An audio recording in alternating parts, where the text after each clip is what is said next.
Hi, everybody. Hi. Marc. Hey, what's up, gang? Hey, How's Marc. everybody doing? Hello, hello, hello. Want to expand? Expand. Oh, wow. Oh, wow. Lynn, you got a crew there tonight. I know. I had to hire him. Are these other people? Yeah. These are other people. Where are we? I don't know. I didn't even think to do anything. Ed, it looks like you got something either in front of your camera there, or you have a defaulty camera or something. Let me Vicky? It's the background lighting. Yeah, something. Oh, okay. I see what it is. There's a light behind me. Can you? We'll get that. I didn't even think to turn on the No, video. no, it's dark. What the heck?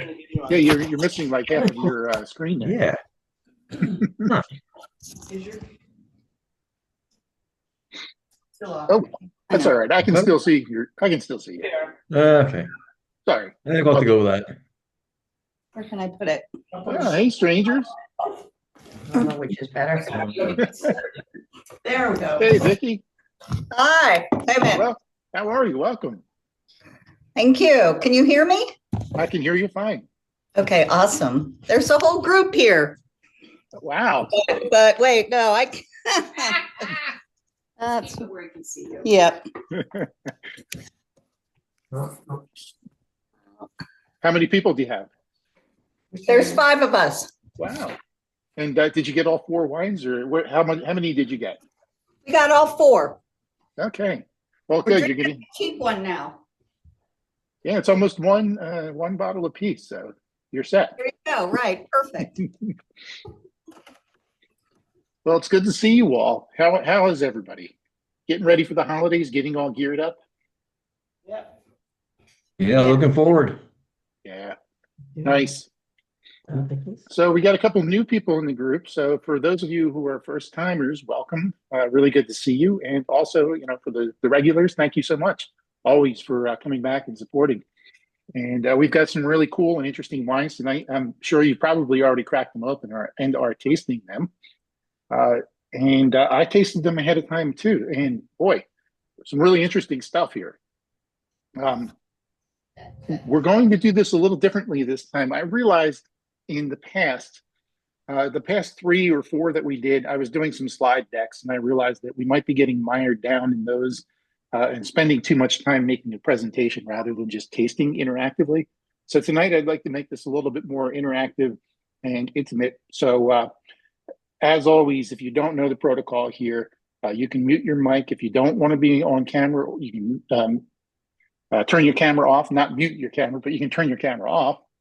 Yeah, if you want to interact and you want to join with the group and talk and ask questions, there are 2 main ways to do that. You can do that through the chat window, which you can pop up. There's controls down at the bottom. If you're not Zoom savvy, there are some controls at the bottom of the screen, and you'll see something that says chat. And if you press that chat button, you can actually pop open the chat. And that way you can type and contact people in the group. You can talk to everybody by typing. Otherwise, you can just unmute your mic and you can ask me questions directly, and you can talk and interact with everybody in the group. So that's pretty simple. So I'm not going to.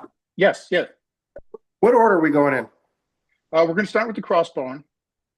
Okay. We're going to go to the Terlan Pinot Noir from Italy, and we're going to do the Clos Henri last. And then if the crowd is feeling it, if the group's feeling it, we'll do the Laroque last. So that is the one that I just kind of thought was a nice little bonus buy. It was a nice 91-point wine for like $19. You don't have to open that one tonight if you don't want to. You can save that as a gift for the holidays. You can save it for Thanksgiving next week. Open it up with your friends. So, if we decide tonight that enough of us are interested in tasting it together, then we'll open it up. Okay, so everybody got that? Do you need me to put that in the chat for you? Crossbarn, Terlan, Clos Henri, and Laroque. Where are our Francophiles in the group?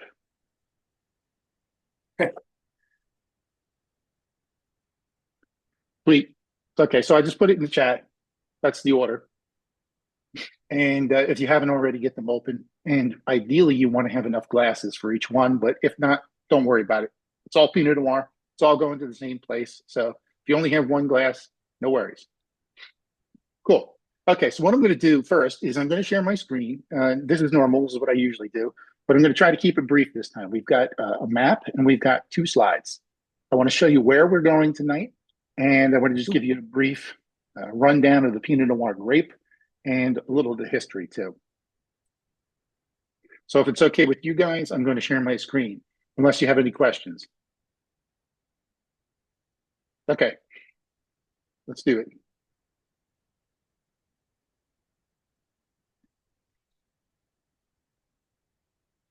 Map. Okay, here we go. Most of you may recognize this as planet Earth. Hopefully. And this is where we're going tonight. We're going to planet Earth. We're going to drink some wine from planet Earth. We're going to start with Crossbarn by Paul Hobbs. So one of the things we're going to take note of tonight, and I want to impress you with, is the Pinot Noir grape thrives in cooler temperatures and usually in coastal regions, and that's going to play out tonight, and that's what we're going to see by and large. Okay, so we're going to take you to the first location. This is the first wine we're going to be drinking tonight, and this is obviously California, and it's the Sonoma Coast. Most of you have been through this exercise with me before, but if you're new to the California wine region, down here is San Francisco. This is the San Pablo Bay.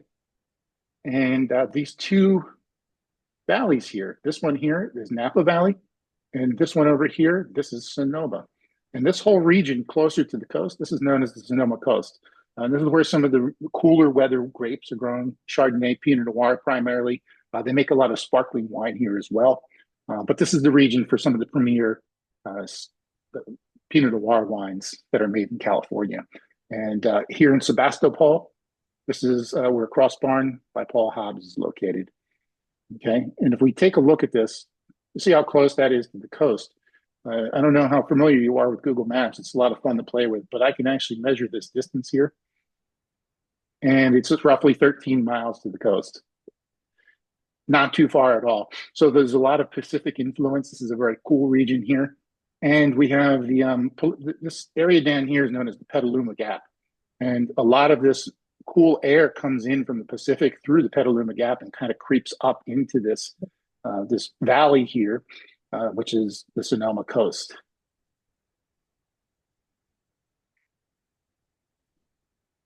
I'm going to pivot a little bit here just so you can see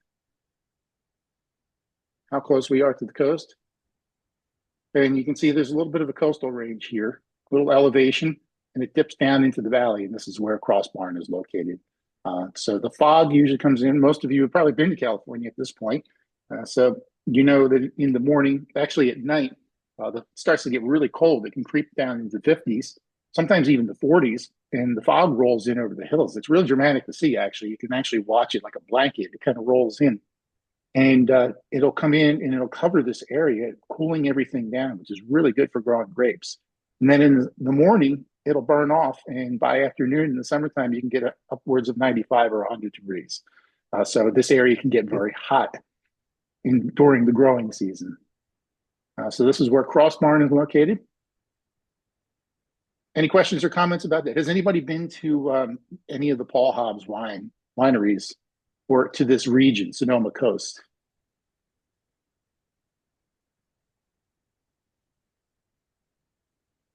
If there's anything you want to add, let us know.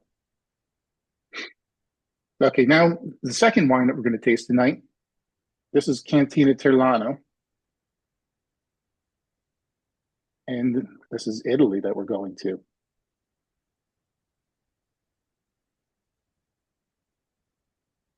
Not just any part of Italy, but the northern part, a region known as the Alto Adige. And Alto Adige is right on the border of Austria in the Italian Alps. And this area has a name of its own. They call it Südtirol here, Sudtirol, Südtirol, which means southern Tyrol. So this is actually a region unto itself that they refer to as Tyrol, and they actually speak a language here that's a mix between Italian and Austrian. very alpine here. If you've ever visited this region before, you probably see that most of the people wear like, the men wear those Alpine hats. Sometimes they wear the lederhosen. It feels like you're in Germany when you're in this region here. And as you can see, we are in the foothills of the Italian Alps, essentially. This winery here, we're going to get a much different flavor and a much different effect for the wine. And because it's grown in a glacial valley. And it's so far north and it's so high in elevation that it's actually very cool here.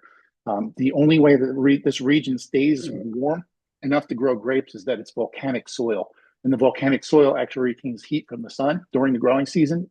And it can actually reach temperatures of up to 100 degrees in this place right now during the growing season. So that actually makes it very conducive to growing grapes. But like many of these regions, there's this wide diurnal swing where you have a very hot day and a very cool night, which is excellent for growing grapes. You want that ripening season, that ripening time during the course of the day to ripen the grapes, and then you want the temperature to stop so that the grapes stop their metabolic process and shut down and stop growing at night. And that helps the fruit retain acidity. This area is just absolutely beautiful. I'll show you some pictures later. But if you pivot, you can just see who's been to this region of the world. I see somebody raising their hand there. What, Vicky, some people in your group, what was your experience in this region?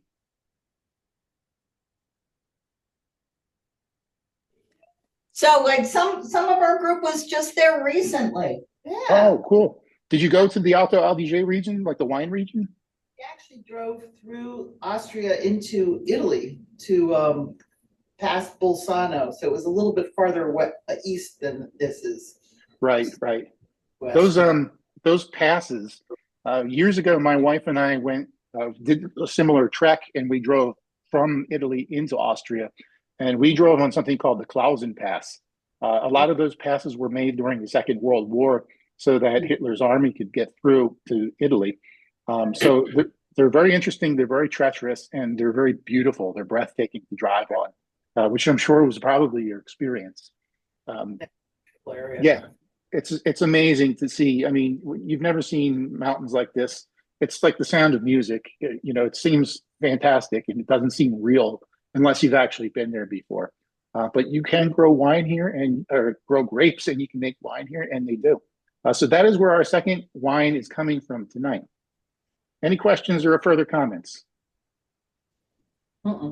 Okay, cool. Now we are going for wine number 3. We're going to take a spin almost to the opposite end of the globe, all the way down here to little New Zealand. And New Zealand is two main islands. The bottom part here, the southern island, the very tip of this is known as the Marlborough region. And this is where a lot of great wine is made, mostly Cabernet Sauvignon, but some Sauvignon Blanc and some Chardonnay and Pinot Noir as well. And you'll see, as I was saying before, look how close this little dot that I put here, this is where the winery is actually located. Look how close we are to the water. So once again, we're within miles of the coast. We're in a cooler region. We're in a valley where cool air gets channeled in. It warms up during the day, and the cool air cools it down at night. So similar profile. We're going to find this over and over again as we're talking about Pinot Noir. And there's Clos Henri, I guess it's a French family that founded this winery. So it's Clos Henri. But similar profile. If you didn't know where you were, you have mountain range in the background. You're in a valley. You're close to water. Anybody in the group been to New Zealand before? Now, for me, it's my wife and I are still working stiffs.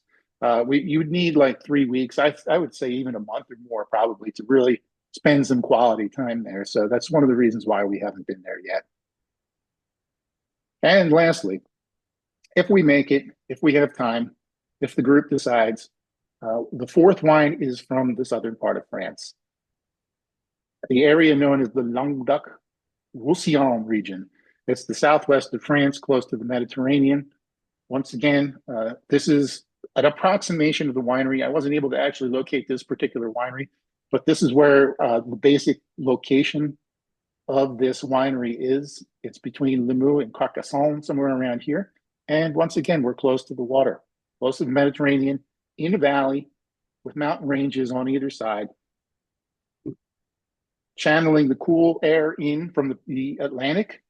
Believe it or not, it comes in from all the way over here across the land, and you have the warmer air and the more moisture coming from the Mediterranean that warms the region during the day. So here again, once we have this temperature swing, we have warmth during the day, we have cool at night, we have a valley that channels all this, we have clay, limestone soil.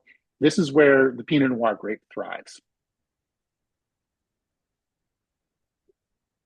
So even though they're, on opposite ends of the earth and different sides of the planet, they all have very similar environments where they thrive. Cool. Okay. So I'm going to, does anybody have any questions about the map or comments? Okay, cool. So let's do our 2 slides and then we're just going to get right to tasting. And I'm sure some of you are already drinking and taking notes. So sure, no problem. Have fun. All right. You've heard me say this before, but if you haven't, Pinot Noir is in the industry, it's referred to as the heartbreak grape because it's so difficult to grow. I learned this today. I did not know this. It's part of some family of grapes called the Noirien. Noirien, Pinot Noir, Pinot Gris, Pinot Blanc, a wine called Auxerrois, Chardonnay, Melon, and Gamay. They're all related to each other, and they're part of this family called the Noirien.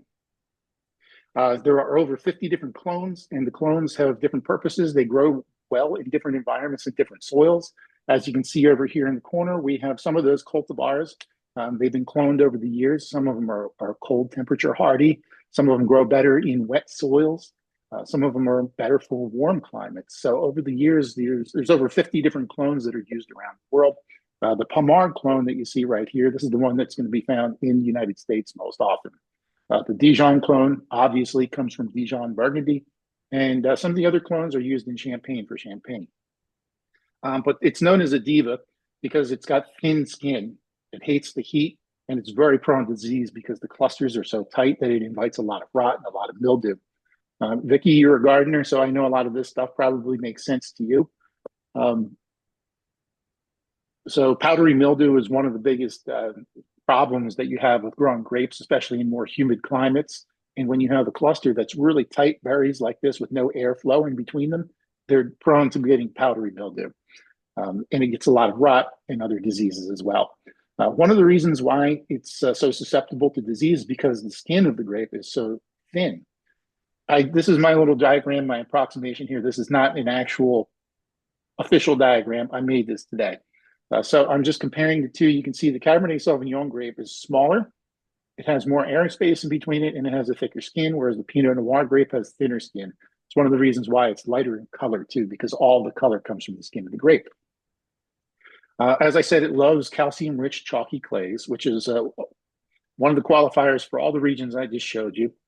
And because it's relatively light and low in tannins, Pinot Noir sort of reflects the region that it's grown in. The French refer to this as terroir. Terroir is sort of the concept that everything that happens on the land, including the slope, the aspect, the water drainage, the soil itself, all lend themselves to a specific character that cannot be found anywhere else in the world. So when you have a grape that grows in the south of France, it's got a specific flavor and character profile that you can't find anywhere else because that's the specific terroir of that region. Okay, and it's grown so much around the world right now, mostly in these cooler regions of the world. There's about 260,000 acres around the world. It sounds like a lot, but it's actually not a lot when you think about Cabernet Sauvignon, for example, has almost 1 million acres around the world. So Pinot Noir, relatively small. So for tonight's tasting in our experiment, we're going to test this little mirror theory that I was talking about, where it mirrors the soil in the region where it grows. It's the same grape. We have 3 and 4 different regions of the world. We're going to taste them tonight and see if there's actually a difference, if the place where they grow actually makes that much of a difference. And then lastly, just a little history here, a little fun. You guys are, Hmm. if you're wine lovers, you probably you're familiar with the movie Sideways. Sideways effect was real. That movie actually sank Merlot. So the guy in the movie hates Merlot. And so it actually tanked the sales of Merlot, and a lot of wine vineyards started to rip it up and not plant it anymore. But in 2004, when the movie came out, it caused the Pinot sales to spike 16%. And plantings in California went from 24,000 acres to 40,000 acres just based on that stinking movie. It's an ancient grape. It comes from a crossing of two grapes in France. One of them is called Gouais Blanc. And Gouais Blanc is like the granddaddy of all grape wines, or grape wine grapes, excuse me.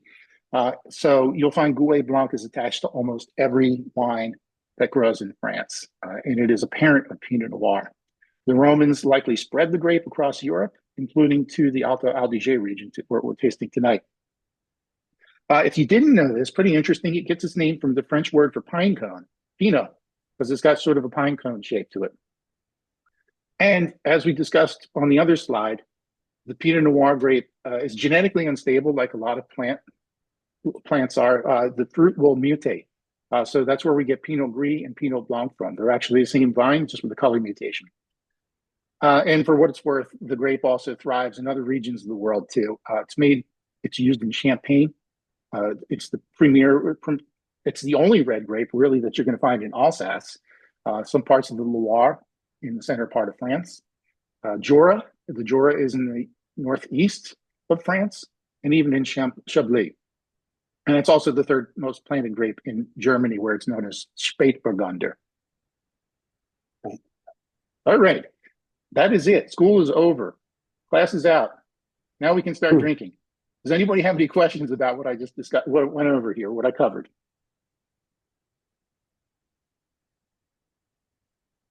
Okay, cool.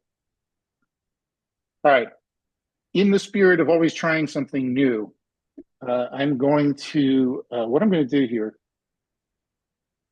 is I've got kind of like a little synopsis of each of these wines. So what I'm going to do is I'm going to copy and paste that into the chat, so you know kind of like an overall summarization of the wine and what we're thinking. So you'll see we're going to do Crossbarn number 1.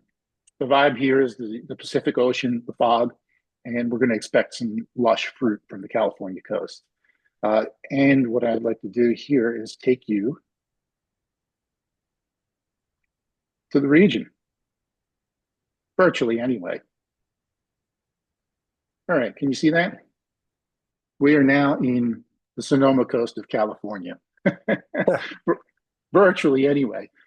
Here, let me cover up my camera real quick so you can get a better look at this. This is actually Paul Hobbs Winery in Sebastopol. And we are going with the polished Californian as the theme, because this is probably going to be the most refined one of the night. Paul Hobbs has quite a reputation in the wine world. Cool. So if you don't have that open, make sure you open that up. Fortunately, it's a screw top, so it won't take you too long to open that up. And pour yourself some.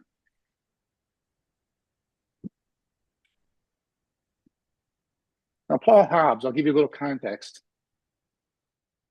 He was a superstar winemaker. Sometimes people refer to him as the Steve Jobs of wine, because he's a perfectionist. He worked for wineries like Peter Michael. Some of you wine geeks may know Peter Michael. Really, really high-end wines. And he worked for Bodegas Catena for a little while. Now, some of you guys have been tasting with me for a while, have met Laura Catena, and we did a couple of tastings with Catena in Argentina. So he was a winemaker there at Bodegas Catena for a while too. And eventually he moved to California. He was from New York originally, and he moved to California, and he was handpicked by Robert Mondavi to be on the first crew that made Opus One, really high-end, expensive wine. So this guy is no joke, and his wines are taken very seriously. So that's why we're going with calling this one the Polished Californian. The winery was established in 2000, and it's named after a barn that he had on his New York property when he was growing up. This particular wine is hand harvested, and it's picked at nighttime. They pick grapes at night so that it's cooler out and they're not cooking in the sun. Oftentimes it gets so hot in some of these winemaking regions that it's too hot during the day to actually pick the grapes. You don't want them to cook. You don't want them to get sunburned because grapes can actually get sunburned. So they hand harvest these things at night. Let's give it a little taste. Sniff and a taste. One of the consistent things, Pinot Noir, I said, is sort of a shapeshifter depending on the region of the world where it's grown. So it's going to reflect some of its terroir, where it comes from. But there are some consistencies across the board. One of them is typically very high acidity. You're going to notice that it makes you salivate a lot. And the other one is a lot of fresh red fruit. And that's what I'm getting out of this one here. A lot of raspberry, some strawberry too, maybe a little vanilla. And this one doesn't see very much oak. It's only 8% neutral oak, and it's done with wild yeast too. There's no wrong. Marc, I was going to say, when we first opened this, before it really opened up, I could swear it almost smelled like tomato sauce. There was like this kind of savory note to it. Mm-hmm. Even you could smell the redness of it, but it almost smelled just a hint of tomato sauce. But now all I smell is the red fruit, the raspberry, and the cherry. Yeah, you know what that is. You're very astute, and typically we refer to that as tomato leaf, and it's sort of like a green. It's a greenness, like in the summertime when you're growing your tomatoes on the back patio, and like you touch the vines, and it's just that beautiful kind of like green smell. That comes from the leaves and the stems of the grapevine. So when they make these wines and they crush them, they can't help but get some of the leaves into the mix. And sometimes they actually intentionally put the stems in the mix too, because the stems add tannins to the wine, which gives it structure for aging. So oftentimes it's done intentionally. And when you first open the wine, you're going to get some of that greenness, what we refer to as tomato leaf. But you're right. There was really kind of like a savoriness on this one. I really found it, if you tried the Italian one, I was finding it really strong on the Italian one. Yeah. I can say I taste the tomato sauce too, but it doesn't taste like fresh tomatoes. It tastes like a cooked sauce, tomato sauce. I'm getting that. It's like a tomato paste type of cooked tomato sauce in it. I second that. Yeah. Really interesting. So there's like almost, the wine is completely dry, so there's no sugar in it, but it gives the impression of almost like a sweetness. You know how sometimes like tomato paste has like sort of like a sweetness to it? Very or like, sweet. Yes. Yeah. That's a really cool observation. Yeah. I did not notice that until you pointed that out. What does everybody else think of this one?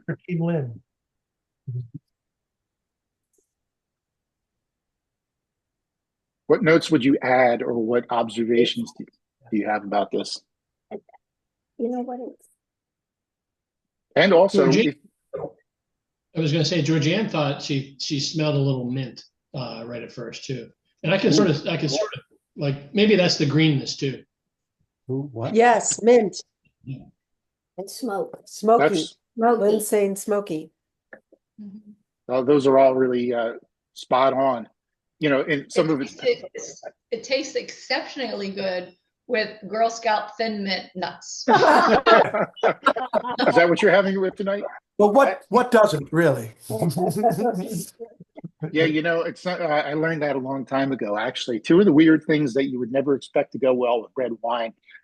One is orange peel. So anytime I'm cooking I'm doing a wine and food pairing, throw in a little bit of orange peel and it's like magic. It pairs so well with red wine. And the other one is mint. Mint is really an interesting, unexpected partner for red wines. It's one of the reasons why when you do like lamb with mint jelly, it's like a really classic pairing with a nice heavy Cabernet Sauvignon. Never had lamb with mint jelly. Oh, sorry. Have you ever had lamb before? We have. Yeah. Kelsey was just suggesting that she's never had lamb with mint jelly. Yeah, it's a little bit of an old school dish. I mean, it's not something, like old guys go to fancy restaurants and eat lamb with mint jelly. But I guess that's, I've had it before. I don't remember where I've had it, but it's pretty good. It's good. Yeah, my father, her grandfather is Croatian, and so we've had lamb, on like lamb roast all the time. So Never But met that- Billy. but never mint jelly. What do you guys think about the as far as the alcohol level is concerned? Where does that sit? I'm looking to see. I think this is relatively high for a Pinot Noir, 14%. That's it indicates a pretty. I think I read the vintage notes, and I think it was a pretty hot and dry summer there. But it seems like in California these days, almost every summer is now hot and dry, and oftentimes prone to fire too. Unfortunately. Did you say how much oak is, like how oaky this is? Because it doesn't taste like it's sour. It's bare minimum as far as oak is concerned. They don't put a lot of oak in. Pinot Noir traditionally does not get a lot of oak treatment. It was that way from the days of Burgundy, the original. Back in the old days, they never really put a lot of oak in Pinot Noir, and to this day they still don't. So this is actually fermented in neutral oak. There's 9 months of aging on what they call the lees. The lees are like the yeast that sinks to the bottom of the barrel. So when the fermentation is over, the yeast dies and it falls to the bottom of the barrel. But you can actually get some flavor from that yeast. So they'll take a baton or like a stick, and they'll put it in the barrel and they'll stir it up.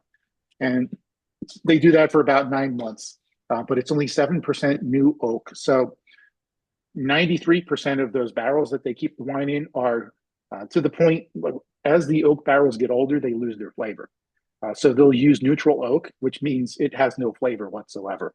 So 93% of it is neutral oak, no flavor. 7% is brand new. So it's just giving a little touch of flavor and tannin. Are you getting a lot of tannins off of this, Sarah? No, we usually don't love California Pinot, but we actually like this one, and I wasn't sure if it was because they don't use a lot of new oak or like what the difference is. Right. Yes, well, so there you have it, 7%, so not too bad. And yeah, I'd say there's just a light touch of oak in there. It's not really detectable to me. Maybe a little bit of like a woodiness on the finish.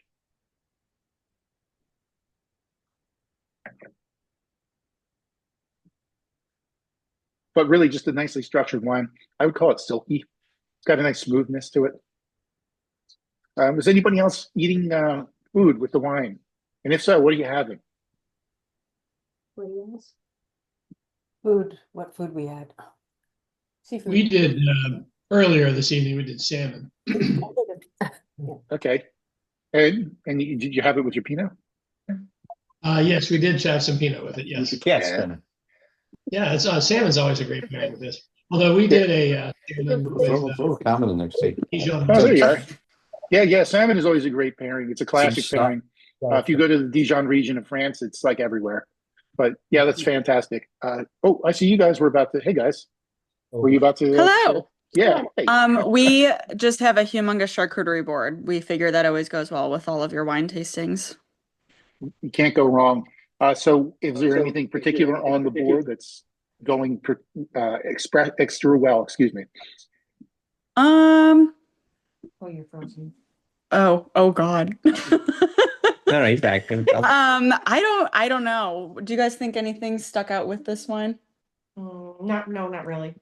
No, we're just snacking. But Mark, did you get, so I don't know if it's because we went straight from opening it without letting it breathe, but it felt like there was almost like a concentrated, almost like jammy taste at first, like a concentrated, you described it as like a Concord grape. It was just like, but it was like a very, like almost like a preserve type taste. It kind of dissipated, and maybe it's because we're eating cheese, but did you get that at all? I thought it was, when I first opened it, I thought it was just very intensely berry flavored. Yeah. So it's like kind of all concentrated in that bottle. Then when you open it up, they call it blowing off. So sometimes like all those aromas sort of blow off. Sometimes, interestingly enough, because they preserve these bottles before they seal them up, they preserve them with sulfur dioxide. So oftentimes you'll open up a fresh bottle and sometimes it'll stink like rotten eggs. And people get really worried about that because they say there's something wrong with the wine, but it blows off over, the 10 minutes or 20 minutes and it goes away completely. It's just that little bit of gas that's sitting at the top of the bottle. It's all trapped in there. And once it blows off, the wine is a completely different wine. So sometimes you'll get that when you open up a fresh bottle. Interesting. It's a 2022, so it's been sitting in there waiting for us to open it up for the past 3 years. It's probably just a little rambunctious. Cool. Anybody else want to talk about this wine or have any questions? Oh, roasted sweet potatoes and truffle fries. Okay, so Jack and Sarah, you guys, did you was that based on my truffle sweet potato fries, or was that cool? Yeah. How did it work out? Good. Yeah, it's going well. Okay, cool.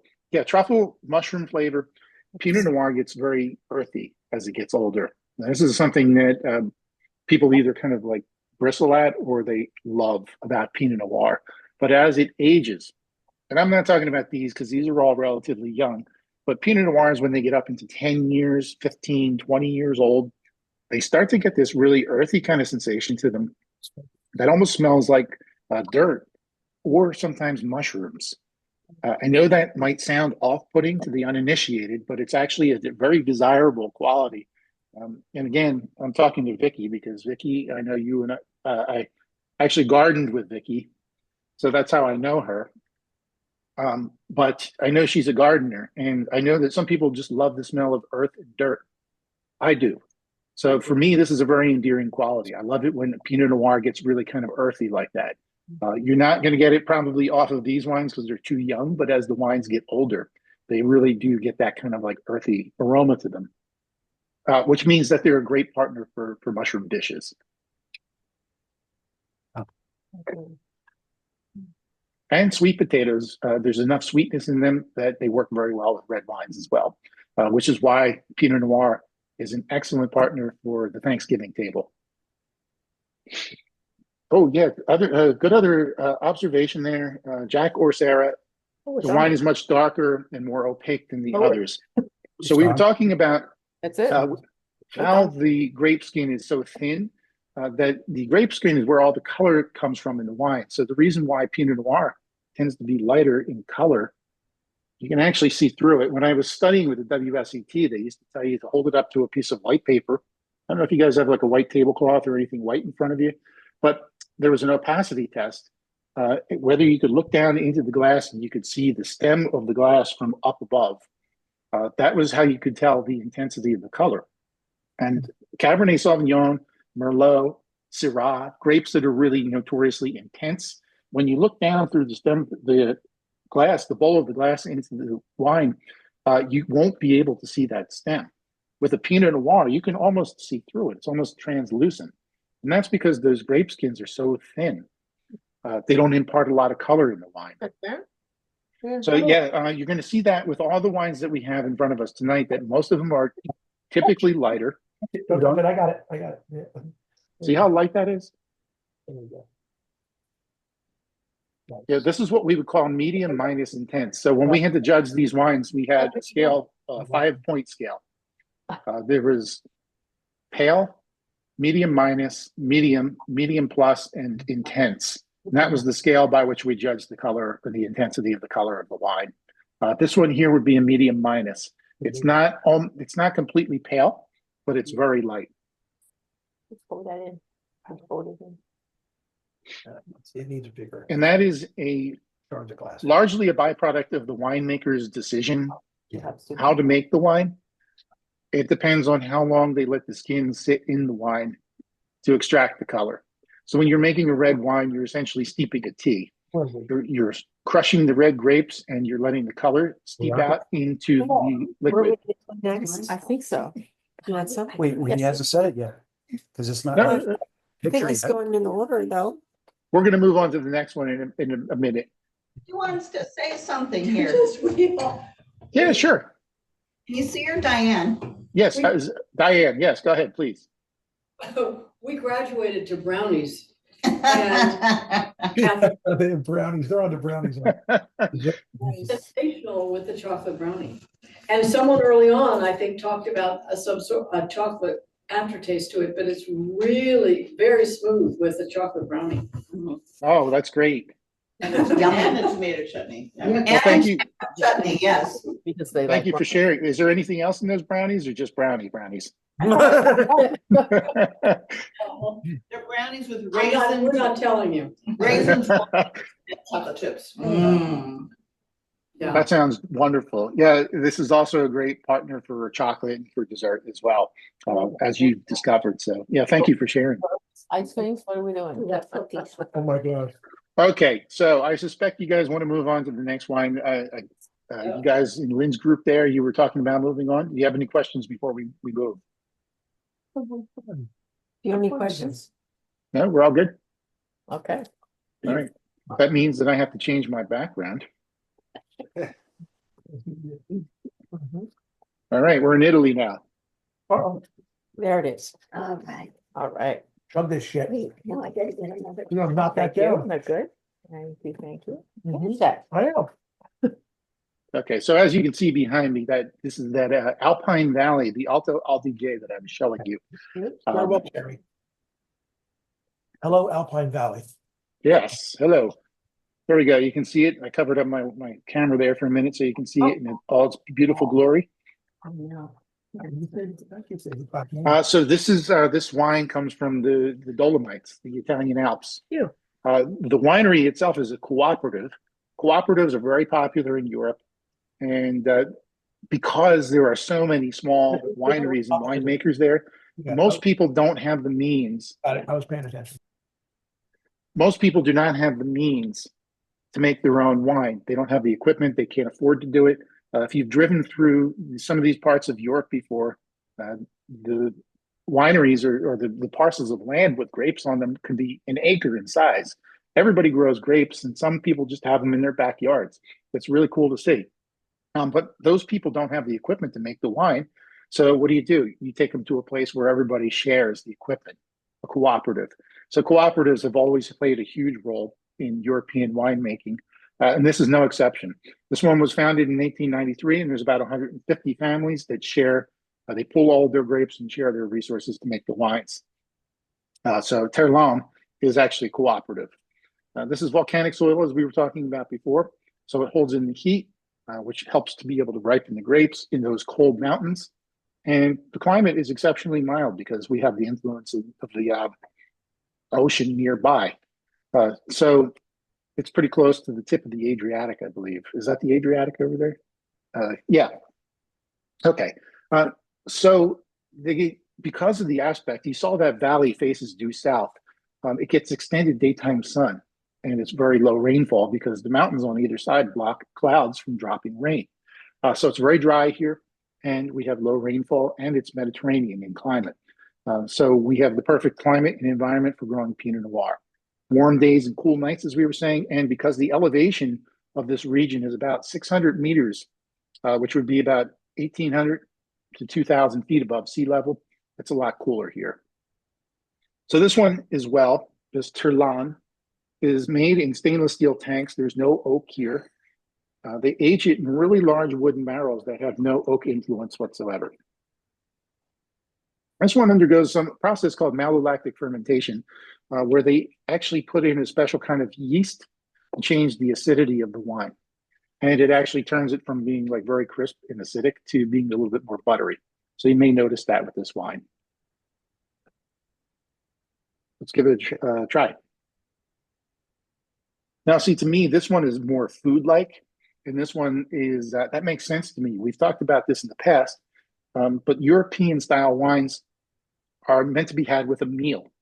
So typically, they're made to be a little bit more of a food accompaniment than they are an actual wine that you would drink on its own. So this is something that could stand to definitely be complemented by a meal. To me, it smells a little funky too. Are you guys getting that? I think it smells like fresh laundry. Fresh laundry. Yes. Fresh laundry. Like that, like kind of fresh air kind of smell? Yes, yes. Like fresh lot, like it's hanging on a line outside, freshly Yes. washed. Wow. Yeah, we definitely got an earthiness. I wonder what that would be. Would that be like ozone? What is it that makes fresh laundry smell like fresh laundry? Ozone. Ozone, yeah. Is it ozone? Mhm. Interesting. So ozone is the same smell that you smell when it rains on a hot pavement too. Mhm. Yes. On There's an a- ozone quality, but the linens have a different, mellow the ozone. My wife and I stayed at a place in the Alps, or it was in Austria, I think. It was close to Innsbruck. And I think they dried all their sheets out in the open air. So the beds and the bedspreads like smelled like that, which was awesome. But more meaty to me. It's got a little bit of a like kind of a meatiness to it, almost like food like. Yep. Body, right? Pepperoni. I was gonna start dropping stories from Northern Italy. I'm not gonna start You go. throwing out there. Pepperoni, yes. Pepperoni. Pepperoni. Pepperoni what? What are you guys talking about? What you saying? He's saying I got the smells like pepperoni. smell like pepperoni. Yeah, there is a spiciness to it. Yeah. Absolutely. Mhm. Yeah. It's almost like a pepper Peppery. quality. Peppery. Not on mute. We are not. Oh, okay. Oh, Mark, good question. Is it typical for Pinot Noirs to avoid large amounts of oak? Yes. Because it's a lighter wine, the oak would just overwhelm it so much that they typically don't oak it. In most places, almost zero oak whatsoever. In some places, just a little bit. Like California is probably the most heavy-handed that we're going to have tonight. That is 7% oak, so that's not a lot. This is the one where 150 families get together? Yes, Yes. yes. Yeah, this is the co-op. Rocco has a problem with Zachariah. See a typical. Mark, something I noticed about this wine right away, with it being a European wine, that it says Pinot Noir on the bottle. Normally, I feel like these European wines, they don't tell you what the grape is. It's just the region. As opposed to varietal. Is there any significance to that? Yeah, that's actually a very good observation. It was probably because it was made for an American market. So when I was doing my research, I have to go and dig in all these places. A lot of times the European wineries, you can't even find them. Like the Laroque, the last one, I couldn't even locate the winery because they don't care to advertise. They're not really big on marketing. They're local winemakers, and all they care about is making wine. They've been doing it for hundreds of years. It's a tradition. So this Terlan, like we were saying, is a co-op. It's a co-op of 150 different families. Have you guys ever been to any of the European co-ops before? No, it's interesting when you drive. We were driving through France, and I think we were in Italy too. I don't think Spain. I think we were driving mostly through France, and these co-ops are all over the place. They're just huge buildings with the equipment that all the families can come in and use, and they just they bring their grapes in on trucks and they crush them and they make wines. And you'll go into some of these places, and it's mostly business. So it's all factory and all like winemaking in the back end. In the front end, they have like a little showroom. So you walk in there and there's a showroom, and sometimes they may have like 100 different bottles of wine on the wall. So they make like up to and we were in the south of France one time, and we went into one and we were tasting in the one place, and it was so awful. We didn't even, I felt bad. We bought like a Mercy bottle or two to like just make the guy feel better. But some of these places you go into, they may have like 20 or 30 wines on the wall, and they're all bad. So it's just a large processing facility where these families get together and share their grapes.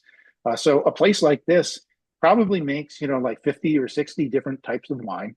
And this particular bottle was probably made for the American market. So it probably doesn't even exist anywhere. If you went over to that co-op in Italy and looked for this bottle, you probably would not find it. Because to your observation, over there, they call it Pinot Nero. So it would be Pinot Nero over there. It's Pinot Noir because it's probably made for an English-speaking market. Did I answer your question?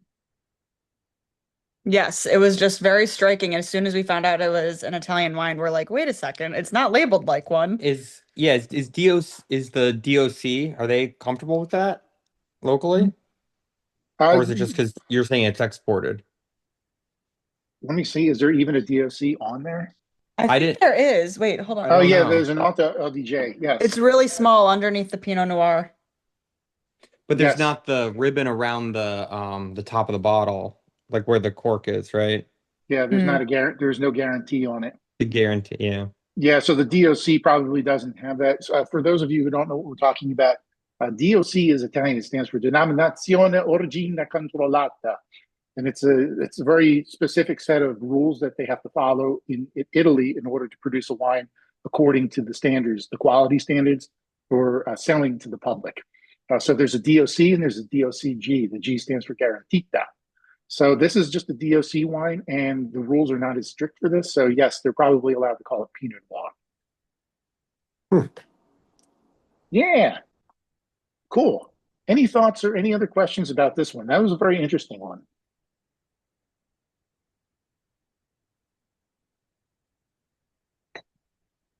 Okay. Can you put your tasting notes like you did for the first one in the chat? Or Oh your yeah, taste- sure. Yeah, if that helps you. Yeah, I mean they're generalizations, but if it helps, I will absolutely put those.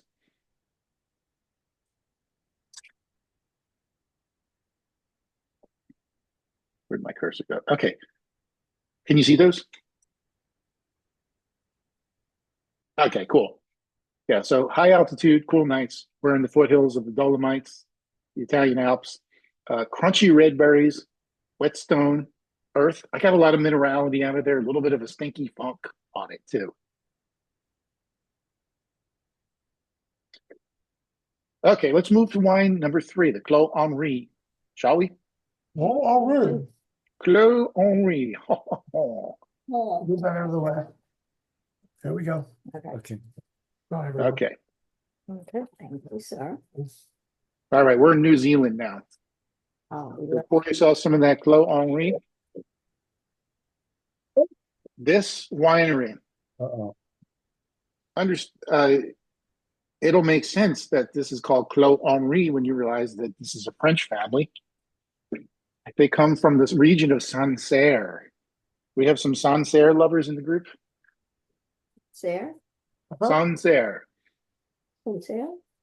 Sancerre is famous, most famous. It's from the central part of France, and Sancerre is most famous for Sauvignon Blanc. But they do make red wines there, and they make the dominant grape in Sancerre, believe it or not, is actually Pinot Noir. So this family comes from France originally. They have a winery in Sancerre, and they searched the world for another place to set up shop and make a winery. They looked for 10 years before they found this place in New Zealand. So this is a French wine essentially living in the New World. So it's planted in New Zealand dirt. And Pinot Noir is interestingly the second most planted grape in New Zealand, behind number 1, which would be what, if you guys had to guess? Sauvignon Blanc. Yeah, of course. When I was looking for wines for this tasting and looking at New Zealand, it was almost all of Sauvignon Blanc. They make so much Sauvignon Blanc down in New Zealand. So as we saw, I showed you on the map, this is located on a glacial plain, so close to that bay on the southern island in Marlborough. And its defining feature there is what they call Otira stones. Otira stones are these glacial deposits. They're stones that look a lot like what you would find in France. So this is one of the reasons why they chose this region, and they make wine here because those stones actually absorb heat during the course of the day and radiate it back out at night, which helps the grapes to ripen. This is interesting. This is a certified biodynamic and organic farm. I know you guys probably know what organic is, but do you know what biodynamic is?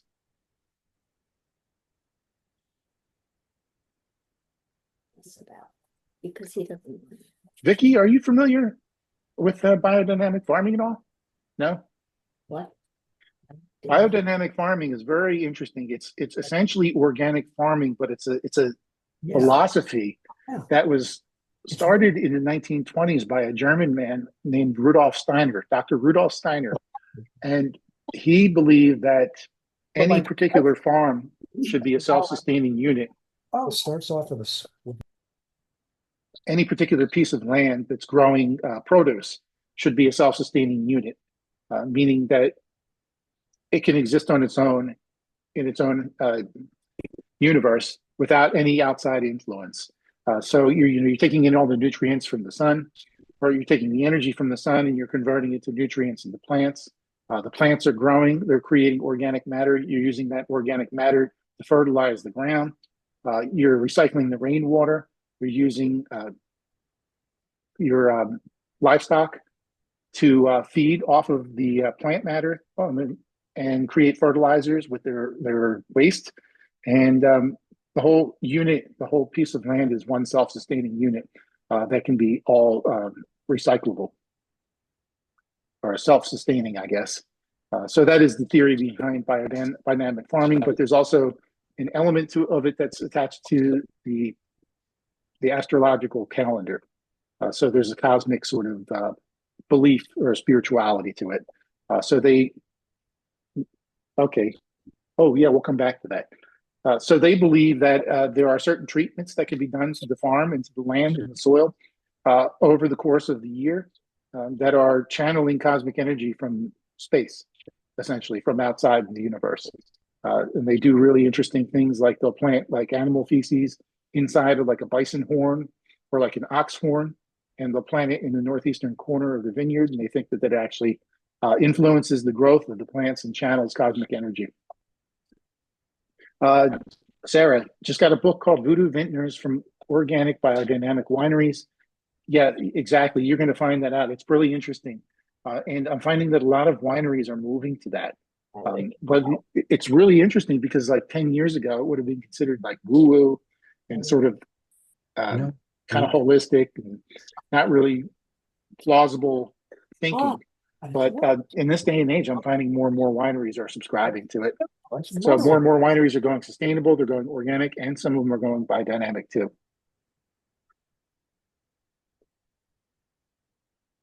All right. We have a lot to say about this. At Living Group. We have a lot to say about this one. Could we say? Yeah, go for it, because I haven't tasted it yet. I've been talking, so I'm going to taste while you talk. Okay. So when I first tasted it and she first opened it, I got a lot of candy out of it. I got like watermelon candy and candy apple. But then after it's been opened and now we're drinking it, we have very mixed reviews. It's a very complex wine. It's got lots of things in it, like tobacco, oil. What else did you guys get? Tar. Tar. Tar making a road. Yeah, it's getting mixed reviews here, but I like it myself. But other people are not liking it because it's got some off-putting. It's even got a skunky smell to it. Yes. In some ways. I smell the tar. Yeah, tar, definitely. Yeah, it's really interesting. You smell the watermelon candy? The watermelon is really interesting too. There's definitely like a savory kind of food-like thing going on here. It's not as much fruit, where most Pinot Noir you would expect there to be like red fruit, raspberries. This is more of like a savory kind of palate. It's very food-like. Yeah. It's like a light. I love it, but it's tannins to it. That guy keeps making faces on the right. He's got gas. Yeah, we really definitely smelled when it first opened. It was fuel. graphite, like graphite, Oh. and definitely some Absolutely. petroleum. Yeah, definitely some petroleum, or like almost like a rubber kind of like. Yes. Wow. Well, this is really cool. I like hearing about this kind of stuff. Anybody else have any other feedback? Okay. So do you can these? Yes, Diane, Are we on? we're I on. get to, well, my first whiff, I said engine oil.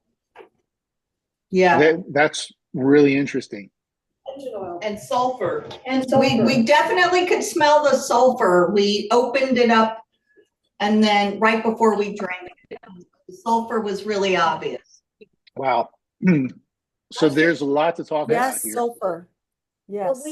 Is the microphone on? Yeah. Oh, it didn't taste good until I ate a cookie at the end. Okay, so Yeah, there's a lot to unpack here. A So lot to unpack. yeah, this is one of the things that people talk about in especially in the wine business. A lot of the snobs and the purists have a real problem with biodynamic wines because they're minimal intervention. The winemakers by nature don't want to get in the way of Mother Nature doing her thing. So the whole process is actually as hands-off as possible. So biodynamics is all about letting Mother Nature do work her process and you staying out of the way. Essentially, you're just a steward and you're there to kind of guide the wine in the right direction.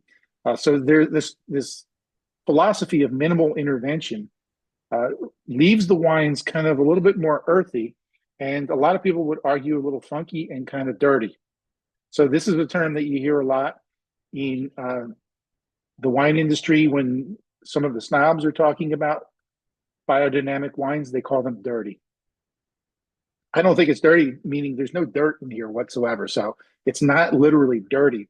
What they mean by dirty is that it's just very funky. It's got a lot of off aromas or kind of interesting aromas to it that you wouldn't normally get out of a wine.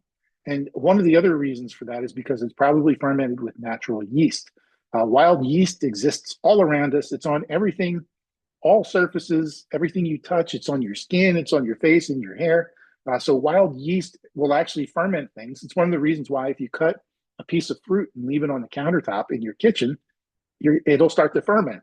Same with an avocado. It'll ferment if you leave it sit there for too long because the wild yeasts in the air will actually start to ferment it.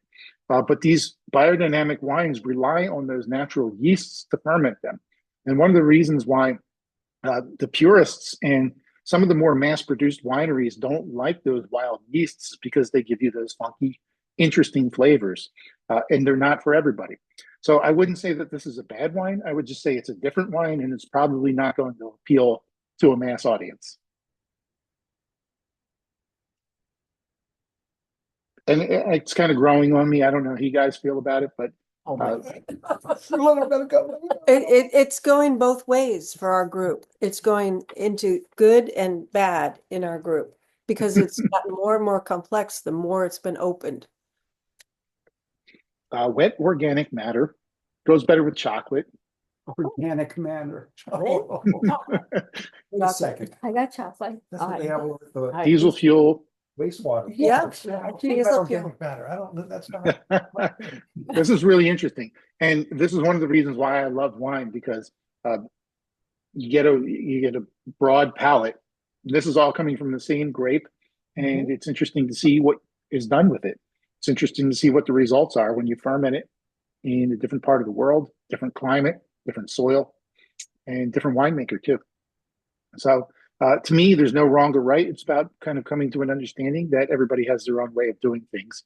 Well, And the California was very straight up, straightforward, kind of it was what it was. It wasn't as complex. It was balanced, nicely balanced. This one is like, wow, you open up a whole carnival of like other, amazing things all in one glass. I agree. This is like your crazy hippie friend. Yeah. Yeah. Yeah, yeah. We're gonna do superlatives in a minute, but yeah, the first one was like very refined and polished and very proper. The second one I'd say is a little bit more kind of like relaxed and maybe more casual. This one is really funky. Very light. Yeah. You got a question? I have a question about decanting. I'm sorry, you have a question about what? Decanting wine. Sure. I think this one is better as it gets more air. So would it be a good candidate for pouring it into another bottle to sort of aerate it? Or Absolutely. Yeah, absolutely. Yeah, I would recommend that because the aeration would probably change it. Yeah. Yeah. I don't know. I can't tell you how it would change, but I think it would probably help. Yeah, open it up a little bit. Yeah. Yeah, this one needs to be aired out a little bit. Yeah. My wife was over. Did you try it? Okay, my wife is over here off camera, and she comes by and she samples the wines while I'm sitting here. So I'm waiting for her. Yeah, I'm waiting for her feedback on that one. Awesome. Okay, cool. So we can go to number 4. We don't have to. How do you guys feel tonight? Where you call the shots? You let me know what you want to do. We can open up number 4, or we can let it go.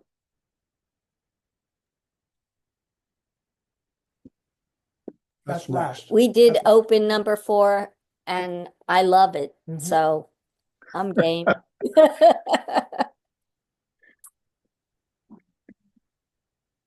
We'll open it. Sorry, my wife is off camera now. She's on number 3. Next one. You don't like this one? How's she feel? Wait. That's the Well, one I don't know how she feels, but I can see her face. If- this is the next one. Where's her face? There she Oh. is. No. I just put- Yes. On there. His Yes, wife you does did. not like it. Suzanne. Yes, no, I'm good. Okay. I told you have a lot. Oh, Jesus. We have a lot. Okay. No, I have your old one. He poured more tar than I thought it was the next one, and it wasn't. It was something more. It's tar and organic matter. Okay, we're gonna. Okay, she says the takeaway is it tastes better than it smells. Okay. Okay. And diesel and everything else. It does. I like it. So, but Well, I mean, they're just like if you drink kombucha, like I mean, the first time I ever tasted kombucha, I was like, why would anybody put this into their mouth?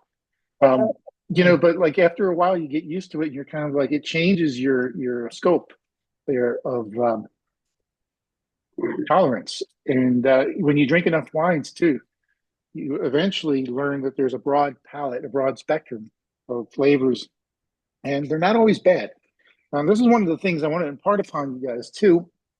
For those of you who order wines at restaurants, there's a common misconception that when you have the wine delivered to your table, that if you don't like it, you can send it back. That is not the case. You can send it back if it's no good or if it's spoiled, but you can't send it back just because you don't like it. No shit. Yeah. only if it's like corked. You Yeah, can if it's sell that. corked or spoiled, or if it's like acidic or turned to vinegar or whatever, you can send it back, but you can't just send it back just because you don't like it. Oh. Yeah. Sorry. That's crazy. That's great. Good to know. Cool. So you learned something new tonight. Awesome. I would have been humiliated. Thank you. Okay. Of the three, we got a question over here. Of the three, which one do you think would age the best? I would have to say probably the Crossbarn. That's what I think. Yeah. Crossbarn. Yeah, the Crossbarn is, I think it's the most well balanced, and the other two have some kind of funky things going on in there. And I think the longer that they age, the more intense those flavors are going to get. I think the Crossbarn, not necessarily because it's a superior wine, but I think because it's more pure in flavor and there's less complexity there, it'll actually age better because it's not going to throw off flavors, or there's no potential for anything to go wrong there. It's pretty much just straightforward and pretty pure. So I think that would have the best aging potential. I think the Clos Henri, if you let that go for another 5 or 10 years, that would be very interesting. You don't think it would smooth out? Wait, the mic's Is on. that mic not on? It's The Clos, the Clos Henri has just got so much funk in it. No, that's not going anywhere. That's not going to disappear. Oh, I agree. No. I agree. Wow. Yeah, if it's in the bottle when they put the cork in it, that it's staying in the bottle. It's nothing is lost and nothing is gained in that environment when the bottle is corked like that. So whatever is in there is going to stay in there. The only thing that changes over time is that some of it changes chemically, some of it changes physically. So tannins lose some, the molecule softens, so it loses actually some parts of the molecule in the tannins that make it softer and more enjoyable to drink. So it's one of the reasons why they say older red wines are smoother, because the tannin molecule actually physically loses parts of it. It falls apart over time, so it becomes more smooth to the tongue, to the palate. So there are some changes in there, but Acidity typically does not change because acidity is a measurable, quantifiable thing that's in the wine. It doesn't go anywhere. It's not volatile, so it doesn't evaporate. Alcohol will change because it's volatile and it can evaporate. So over time, if you have a wine with a cork in the bottle, it will evaporate out of the bottle and the alcohol level will change. So there are some things like that that can change over time, but those interesting, like leathery, kind of funky, earthy flavors, once they're in the bottle, they're not going anywhere. They're going to be there. So they'll be there in 10 years, they'll be in there 15 years, they'll be in there in 20 years, and probably even more intense. Okay, let me grab a glass right behind me, and I'm going to try the Laroque. Down in the town? Yes, down in the town. Yeah, I'm headed to the valley. I'll be right back. Anybody want a glass for the Laroque? I'm good, thank you. I'm good. Okay, so behind me is this is Carcassone. So that is a little village of Carcassone. Is this the Laroque? Yes, this is the Laroque for those who have it. If you didn't buy it, Yeah, we did. no worries. Or if you don't want to open it, no worries. I think you got poured That's that. my Laroque. That's hers. What are you doing? Just making sure. Here, you So can- I am referring to this one as the Fun Stranger because I don't know much about it. We were talking about how some European wineries are so small that they don't have a marketing budget. They don't care to market themselves. They're not interested in having you know where they are, what their philosophy is. Yeah, They just make wine. Beautiful. And that's the case with this one here. I couldn't find it on a map. I couldn't find a website. So I call this one the Fun Stranger. It's just like something somebody you meet for the night and have a fun time with. Hold on a second. Wait a minute. Wait. How many glasses does it take to get to that? We like that. No, We all agree. do we? We might not be there anymore in our lives, but at one point in time, there was a Fun Stranger. I don't know about that. Remember that time? Not fun Good stranger. No. Okay, so Medieval Castles and Tuesday Night Joy. This is an easy drinking wine. This is going to be your pizza wine. This is going to be your pepperoni pizza or your Italian spaghetti and meatballs wine. I can see. Nice and easy drinking. I don't know much about this winery at all, so I have no information to give you.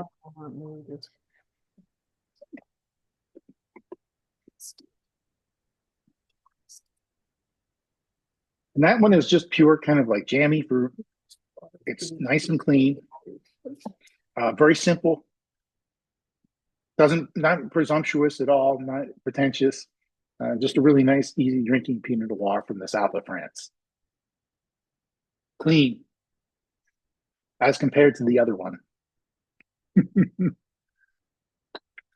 What do you guys think for those of you who are drinking right now?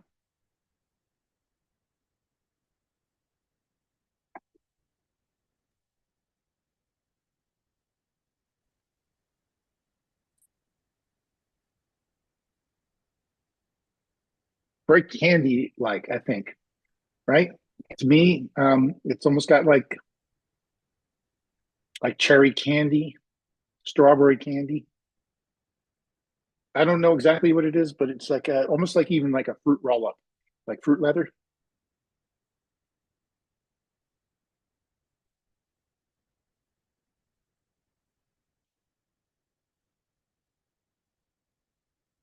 All right, what do you think? You guys are quiet. Here we go. We got it going. Yeah. We got it going on. There's lots of so what'd you have? Thing? What?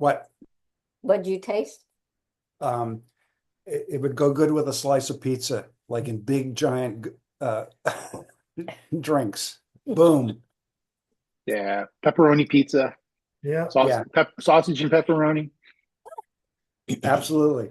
nice calzone or like He's dripping off. yeah, breadsticks. Drink it out of the bottle. Yes. Well, that might be the fact that we've had 4 wines now at that point. This point, yeah. That's exactly what's going on. Yeah, that's the 4 wines talking at this point. We have a lot of empty bottles here. Four Mhm. empty bottles. Are you guys empty? Oh, yeah. Wow. Oh, it's Oh, very wow. empty. Thoroughly and enjoying every We're second full. of it. You might be full. Wow. All right. Excuse me, you're the one who liked Klaus the Buse. Anything else? Anything else? I think that's good. Close I think only. you covered it. Okay. All right, let's do something here. I I want to have a little fun. So normally we do like a poll or a quiz. Today I want to do something that's more like, do you remember from high school? It was a long way back for most of us at this point. You remember your senior super relatives or superlatives. So today we're going to match the wine. This is a pull down tab, so you can select which of the 4 wines we had tonight. Match closely, match the closest to each one of these awards. Okay. So we have most likely to succeed, the crowd pleaser. We have the best dressed, which is the most elegant, and we have the class clown, which is the most fun and surprising. Okay, so I'm going to launch this and take your time. Okay, so we have to What is it? vote. We have to vote. Oh, I can't see. Most likely to succeed. Hold on. I can't see. Crossbarn. I've never done one of these surveys before, so this will be interesting.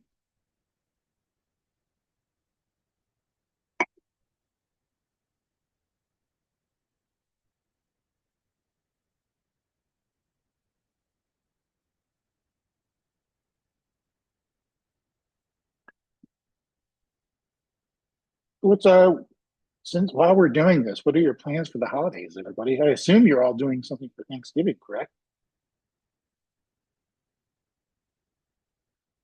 Drinking more Pinot Noir? We hosted a big Friendsgiving here this past weekend, and we went through a lot of Pinot Noir and Gamay and Chardonnay. Oh, that's cool. We used to do that too. Because honestly, like, back in the day, Thanksgiving was like so exhausting for us that we actually enjoyed just hanging out with the neighbors and the friends. So we used to do a Friendsgiving as well. After we were done with the family, we would do one of our own. We would get our own turkey and we'd do our own trimmings. And it was just like a separate celebration unto itself.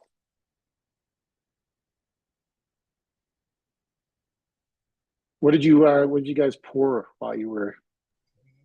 He's like, oh, What wines were you having for your Friendsgiving? Sorry.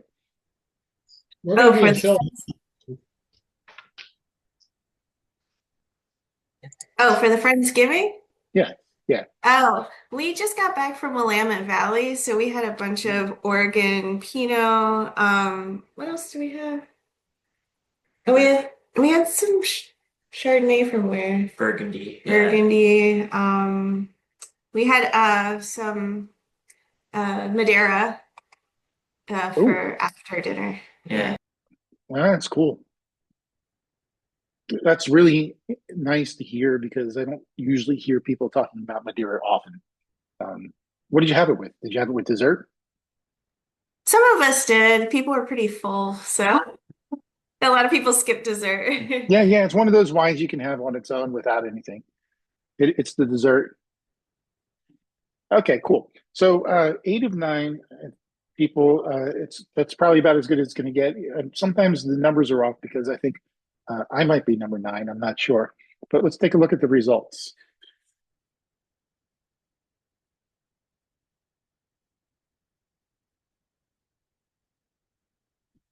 I don't know what that is. Why is that?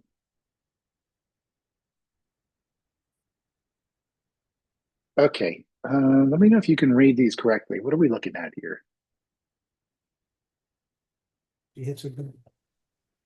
Okay, so most likely to succeed looks like it was the crowd pleaser, the Crossbarn.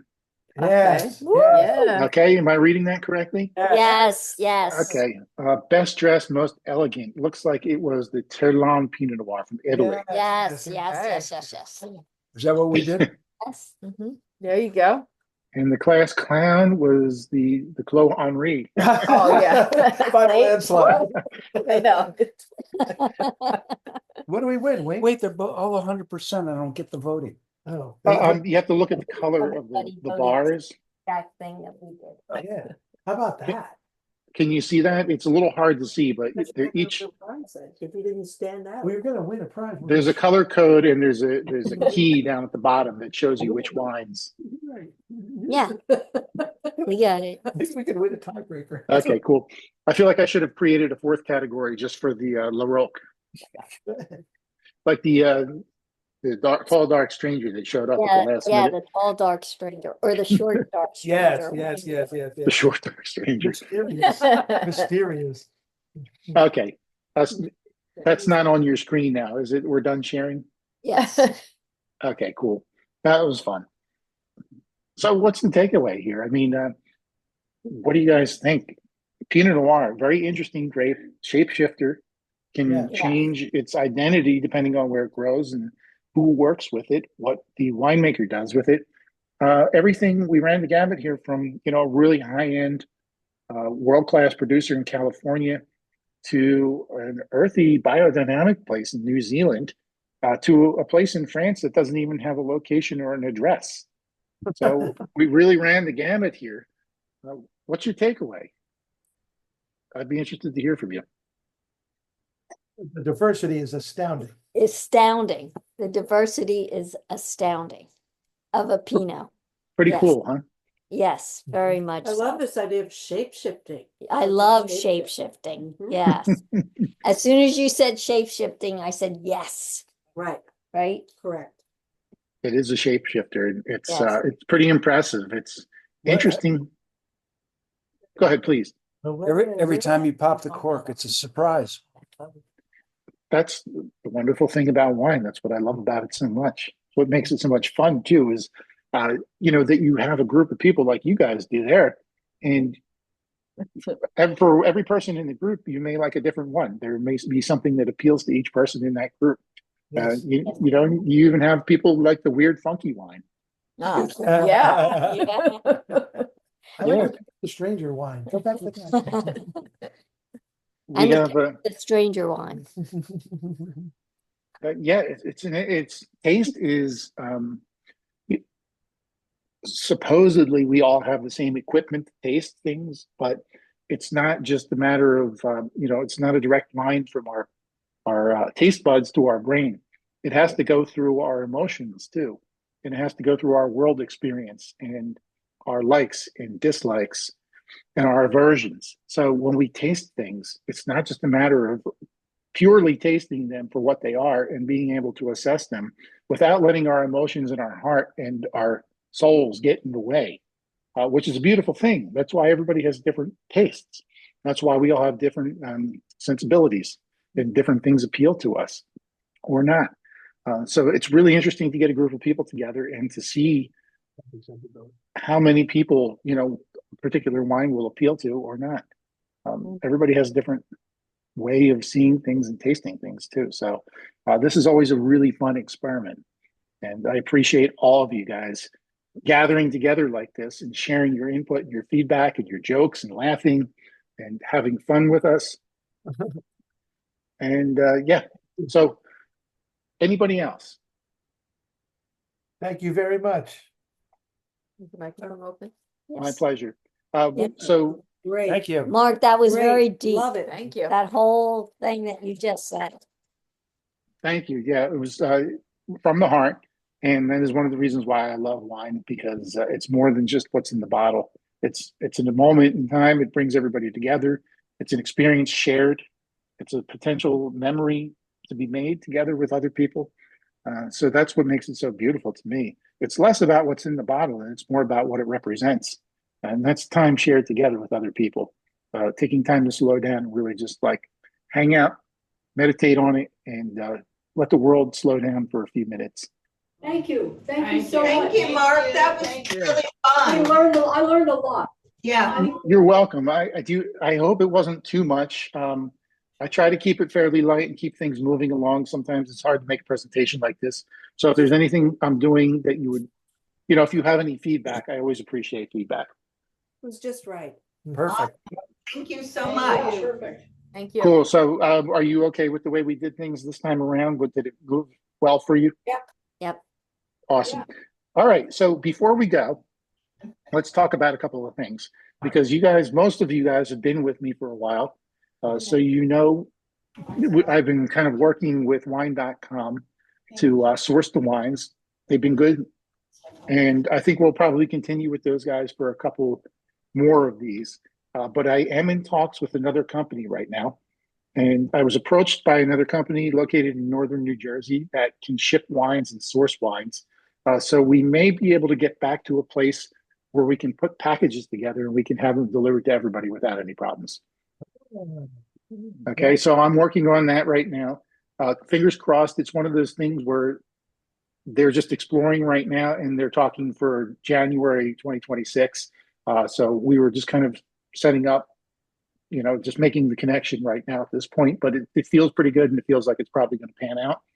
So yeah, hopefully new partners in 2026 for wine. And also I was contacted by a company in Boston that does food and cheese and like experience packages too. So we may be able to start to add like a food element into these as well. Oh, that'd be fun. Yeah. Yeah. So 2026 looking pretty good. Fingers crossed. And if you have any feedback, anything you want to see, anything you want to try, let me know. We have 1 month left in the year. Where do you guys think we should go next? Winter. But we should do like a holiday thing, like a sparkling wine or champagne, I think. Oh, yes. How does everybody else feel about it? That's a pretty good idea. How does everybody else feel about that? Less sparkling wine. How about doing Pinot Noir a couple of times? No. Like something pink Something and bubbly. bubbly. Pink and bubbly. The rosé, yeah, the sparkling rosé, maybe. Yeah, sparkling rosé. Okay. Maybe this time around, I was thinking to change things up or make it more interesting. What we can do is maybe incorporate like some food, like a food element into this. And I'm not talking about shipping food to you. I'm talking about providing you all with recipes or Yes. recipes. Yes. We always did that, yeah. So we can all cook something up and then we can almost have like a little feast together. Yeah. That would be good. That's cute. Yes, like that. Okay, cool. Before we go, I'm going to.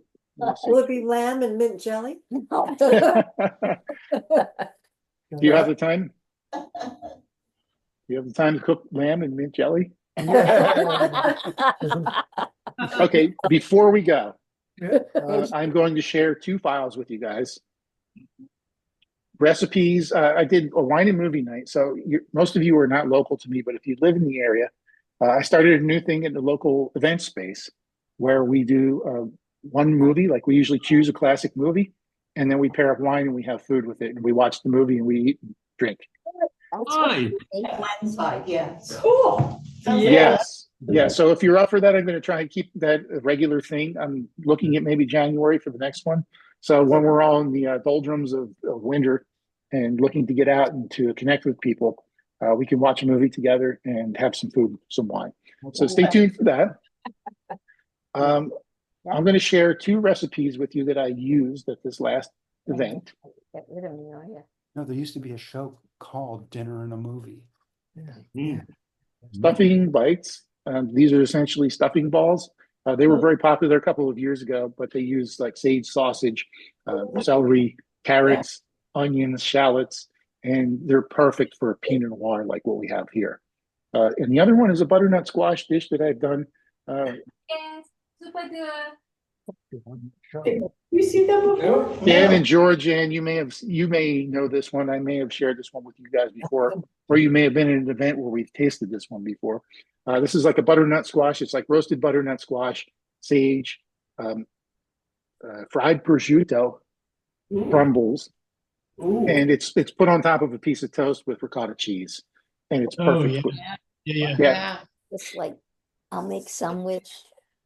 So can you guys see those files? They're over the chat. Yeah, we got it. We downloaded them.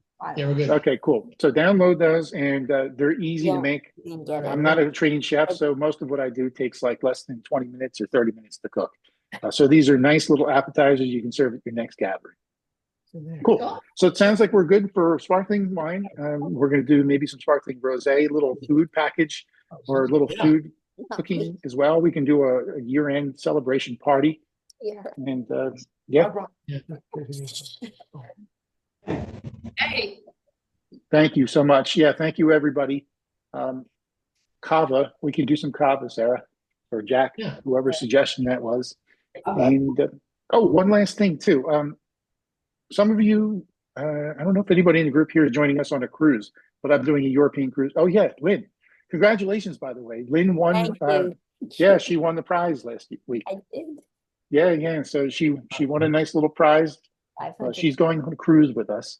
I'm doing a European wine cruise next year. So if anybody's interested in cruising, I'm going to be leading a cruise on the Mediterranean in April.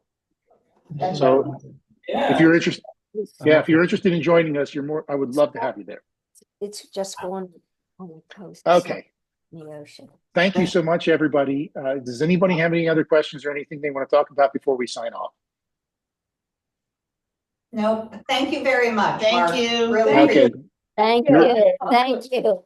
You're all very welcome. And this will be recorded and available online. I'll send a link to everybody after this is over so that you can go back and watch it if you want to. Thank you, everybody. I love you all, and I'll see you next month. Go Birds! Go Birds! Go Birds! Go Birds! Thank you. All right, thank you.